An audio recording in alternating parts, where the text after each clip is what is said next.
Hey guys, what's up? This is Chris Calder with the first of hopefully many RapidComposer tutorials. For those of you who don't know the software too well, it's made by a Hungarian company called MusicDevelopments, and their website is musicdevelopments.com. I wanted to give you guys a little background about how I discovered RapidComposer. About 6 years ago, I had severe writer's block for a number of years, and I was looking for some software that, would just help you generate chords and, get some ideas flowing. So I was one of the first people to buy Harmony Navigator by Cognitone software. Website is cognitone.com. And I just found it a little too confusing to use, and it felt like a really crappy MIDI player. Like, a lot of the styles were kind of cheesy, nothing was like modern, and I would click around on the chords and it would play what the chords sounded like. To make a long story short, I didn't think that Harmony Navigator was the right program for me, and a few years went by and I started getting, the itch again for an idea generating program. So I stumbled upon some people in forums talking about RapidComposer. So anyway, I wanted to get started with these tutorials, so I don't want to bore you guys to death with the history. Assuming you've read most of the manual, which was written in October 2012, it really covers a lot of ground. It's only 21 pages, but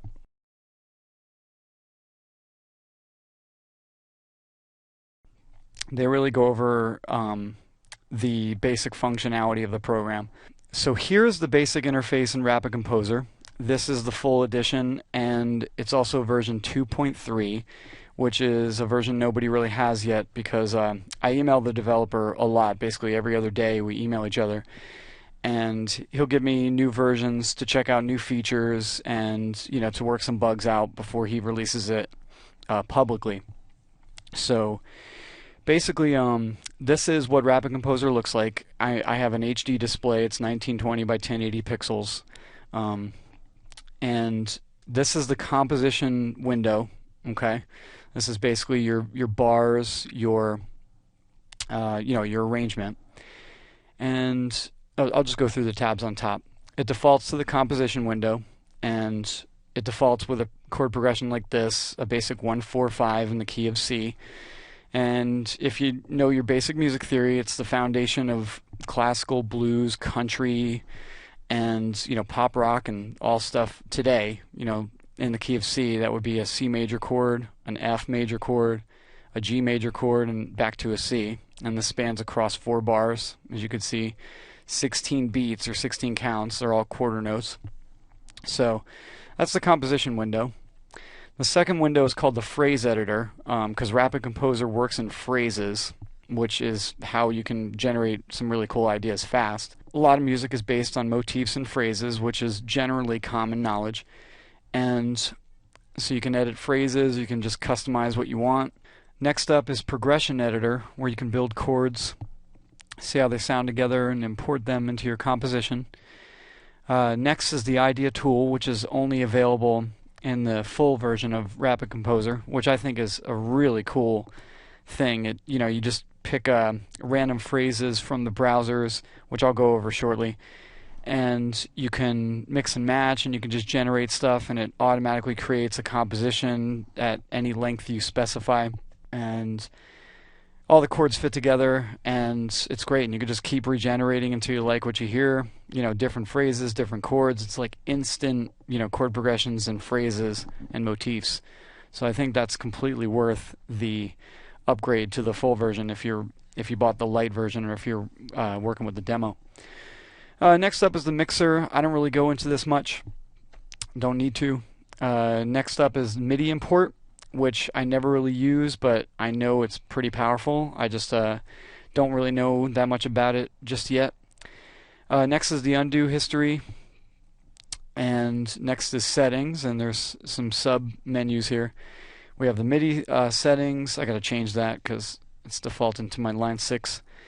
Audio is running through my M-Audio Delta 66 with Omni I/O. Next up is where you can add VST plugin instruments, which is awesome. Next up is the sound font settings, which RapidComposer does come with.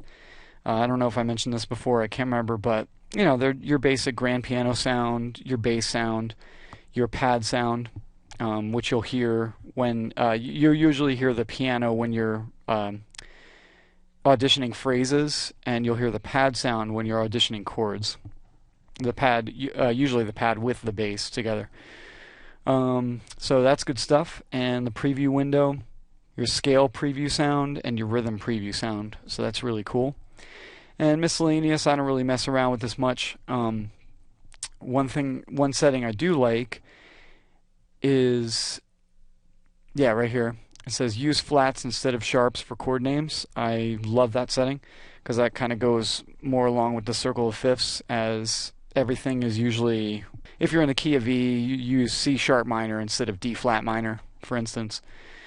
All that stuff. So, you know, I don't really mess around with any of this. I don't mess around with the colors, but it's cool that you can completely customize it. And the last tab is called Support. Check for updates, send bug reports, send a feature request. You could also just email them directly or hit up the forum at kvraudio.com. And good stuff. So let's just go over the basic functions of how I use it, and we'll talk about what everything is. So we have our tabs up there, and this is your main composition window. This is pretty much where you're going to do most of your work. This is your scale browser. This is your chords browser, your progression browser, your phrase browser, which is going to be used more than anything else probably. Your variations settings, which is also extremely involved, you know, and algorithmically impressive. And these icons are important as well. We have our composition settings, file import, export, blah, blah, blah. You can export as WAV, you can export as MIDI, save composition, open, create, blah, blah, blah. This one right here is your structure of your composition. Pick your key and your tempo, your beats, you know, your time signature. You can tap it in, blah, blah, blah. Good stuff. This right here just kind of unfolds your composition. Group track is what that's called. I never really use that. And this right here, just your different phrase editing modes. Right here, your snap to, your grid settings, preview on or off. It usually defaults to everything on. I like off because I don't need to hear everything. The phrases, you know, like as I move them around, they kind of play, so I leave the preview off. Phrase transpose, you have phrase and notes, and phrase resize. You have scale, repeat, sustain, and regenerate. Consult the manual if you're not sure how these functions work. And right here is your basic transport controls: stop, play, record, loop, metronome. I always put the metronome on, and I always keep loop on because I like to work with the composition in 4-bar phrases, just to come up with progressions and melodies and just interesting things. So, alright, so these icons, as I said, they're pretty important. These are your browser windows. I never use scales, even though you get a lot of options here. I never use that because I just don't find it useful in composing something.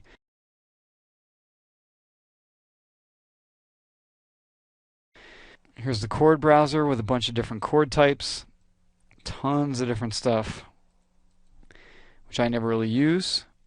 Your progression browser, which has a lot of good stuff, kind of gives you ideas of what chords kind of sound good together. Jazz, blues.